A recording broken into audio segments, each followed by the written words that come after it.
So I'm recording this one in the car because it's hot as balls out there. It's cooking. But you know who's happy today? Who is happy today? My HVAC client. His leads are hopping because it's hot. And people are thinking, shit, I really should get AC in my house. And we've seen his lead cost drop from like £30 a lead 2 weeks ago. It's about $40 down to like £12 a lead this week because the demand is there, and so he's getting them at a cheaper price. And these are just a nice little indication of like the way there's like things way outside of stuff like your copy or your marketing or even your offer that affect how much you're going to pay when you're doing lead generation advertising. Simple environmental factors. You know, when it's raining outside, nobody cares about air conditioning, but on a day like today, people are sweating and they're thinking, shit, I need this. So as you might know, myself and Nabil Aziz are doing a promo this week where I'm going to essentially run a 4 or 5 day set of workshops next week teaching people what I'm doing with local business, specifically teaching copywriters who might be, you know, finding that the regular type of just write words and deliver a Google Doc type of copywriting work isn't as abundant as it used to be, or that clients are expecting extra services for them, or they may be doing kind of like more hardcore direct response and coaching stuff and be a bit tired of it and want to change. I love working with local businesses. Specifically for me, my preference is home services businesses, things that are kind of construction and skilled trades, because that's my own background. I understand these people, I like them. I've also done stuff like working with beauty businesses like salons and stuff like that as well. And what I like about these is their offers are very direct. The messaging is very simple. It's really about showing personality, building up trust. It's a local provider, so people just want to feel like they know the person or know who they're doing business with. It's a hell of a lot easier than trying to sell supplements or sell coaching or you know, any of the other various online services like sell courses and things where there's no geographic connection to it. This is stuff that's in people's local area and that they want and need often for their homes or for their personal services. And yeah, it's just simple. I really like it. It's enjoyable, and if you work with the right type of clients, you can get great results. I recently posted a case study where I'm working with a construction company who build agricultural storage barns, really strange kind of small niche, and like we've added $800,000 to their top line in the last 30 days off of about $6,000 or $7,000 in ad spend total, which is just blowing up for them. They're really happy, and they can see now like, okay, shit, you know, they were doing 100 grand a month 2 months ago, and now they're looking down the barrel of maybe doing 250 a month, and the capacity was there. You know, it's not like I changed their business in any way, but what they didn't have was the lead flow, and so now they do. Anyway, I'm going to just get into, if you've been seeing Nabil's promos about this, I emailed out about it to my mailing list, which has been a bit inactive for a while, so if you're on that list, sorry, you're going to hear from me more often now. But I got a few questions back from people that I thought were super interesting, and I decided maybe I would share some of them.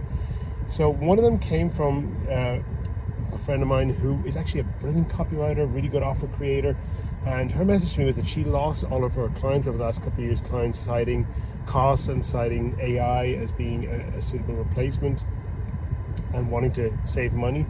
And I think a lot of copywriters are having this experience, and yeah, if you're just writing copy, it's going to be easier to get replaced, whereas if you're running their ads, you're managing the CRM, you're like controlling their performance and doing reporting, you become a lot stickier.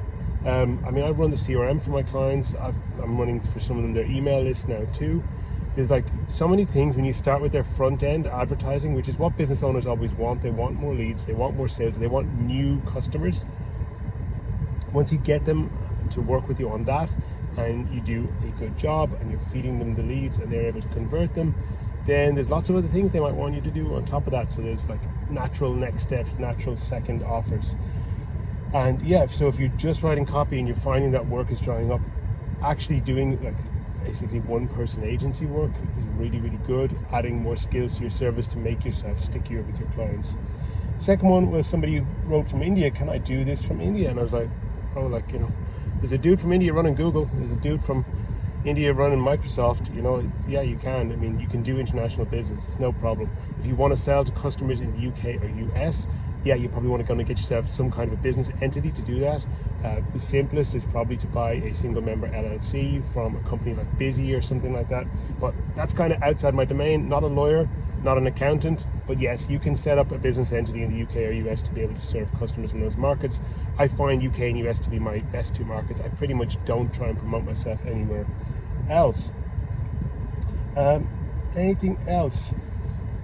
Just looking now about other questions. I think people had some questions about the type of niches you can serve, and it's really anything. Like, I serve construction service. I serve secondary services to construction, so I work with a company that actually does administration of insurance claims for contractors.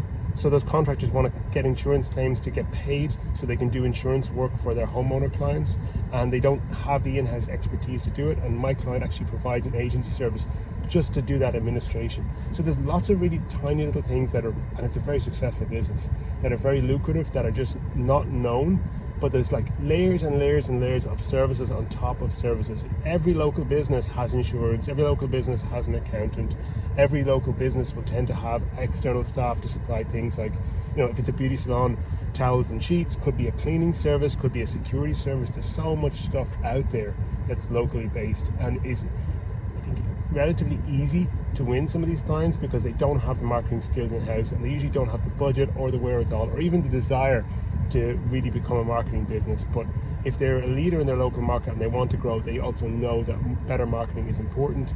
But like, actually doing the recruiting, training, and the understanding on their side is just, it's not inside their remit, and they don't necessarily want it. They want to pay somebody to do that for them. So yeah, that's just a kind of quick walkthrough. I will leave the link below this video to the page Nabil has put together with all of the details of the workshops we're doing. And if you'd like to know more, you can send me a DM, you can send Nabil a DM, you can send either of us an email, or just drop a comment below and ask any questions you got, and I will answer them for you. Okay, have a great day.